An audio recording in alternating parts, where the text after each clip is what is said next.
India has always been the foundation of various civilizations that have made legends and vast history.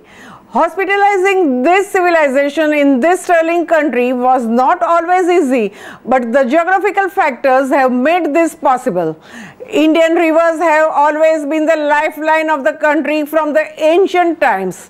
Various dynasties have risen and fallen under the lap of these riverine systems, which we call our mothers today.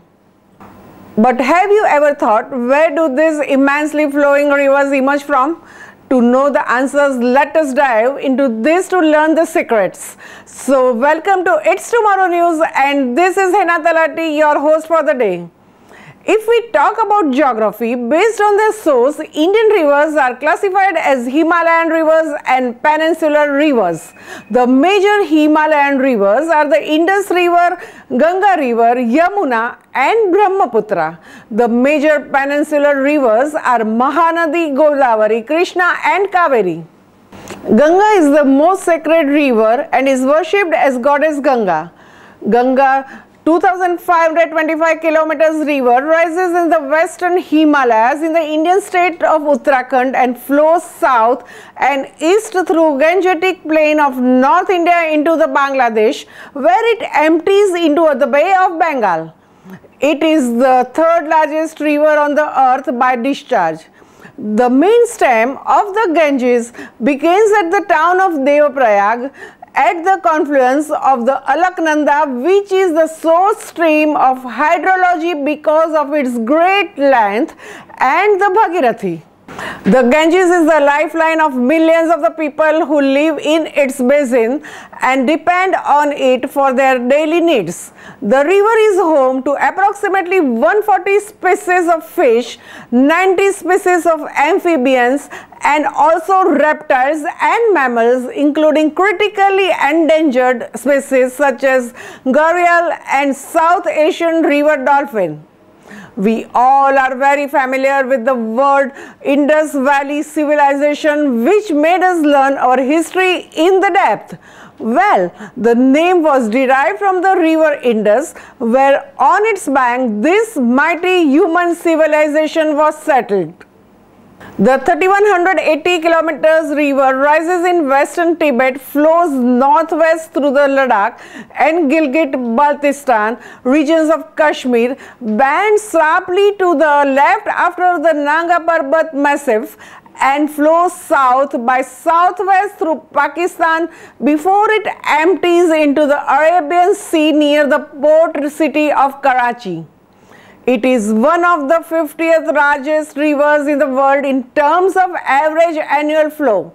The river has historically been important to many cultures of the region.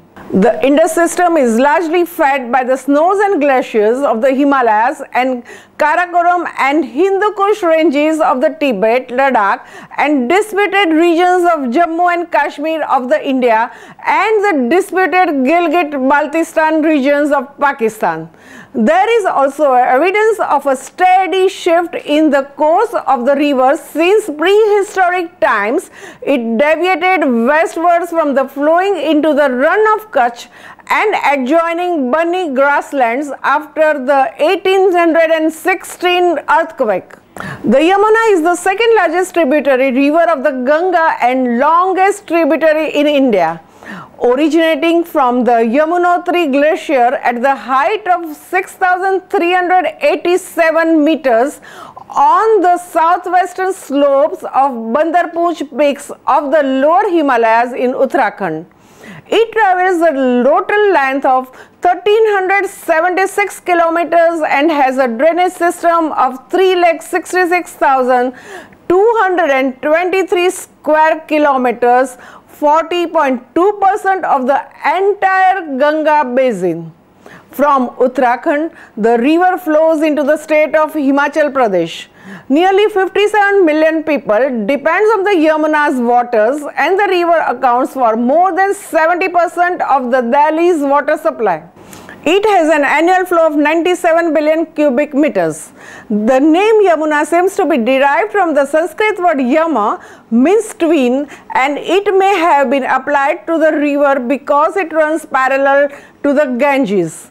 The Yamuna, from the source of its culmination in the Ganges, is habitat for the fish for approximately 1400 kilometer stretch and supports a river diversity of species. There have been implicated in the decline of gharial population in the river. Large turtles used to be the common sight on the river a few decades ago, but they have mostly disappeared. The Brahmaputra, also known as Yalung Tsangpo in Tibet, China, the Siang Dihang River in Arunachal Pradesh and Loit Dilao in Assam, is the transboundary river that flows through the Tibet, India and Bangladesh. It is the 9th largest river in the world by discharge and 15th longest. With its origin in the Mansarovar Lake region near the Mount Kailas, located on the northern side of the Himalayas in Burang County of Tibet, as Yalung Tsangpo River, it flows along the southern Tibet to break through the Himalayas in the Great Gorges and into Arunachal Pradesh. It flows southwest through the Assam Valley as Brahmaputra and south through Bangladesh as Jamuna. In the vast Ganges Delta, it merges with the Padma, the popular name of the river Ganges in Bangladesh, and finally, after merging with the Padma, it becomes the Meghna, and from here it flows as Meghna River before emptying into the Bay of Bengal.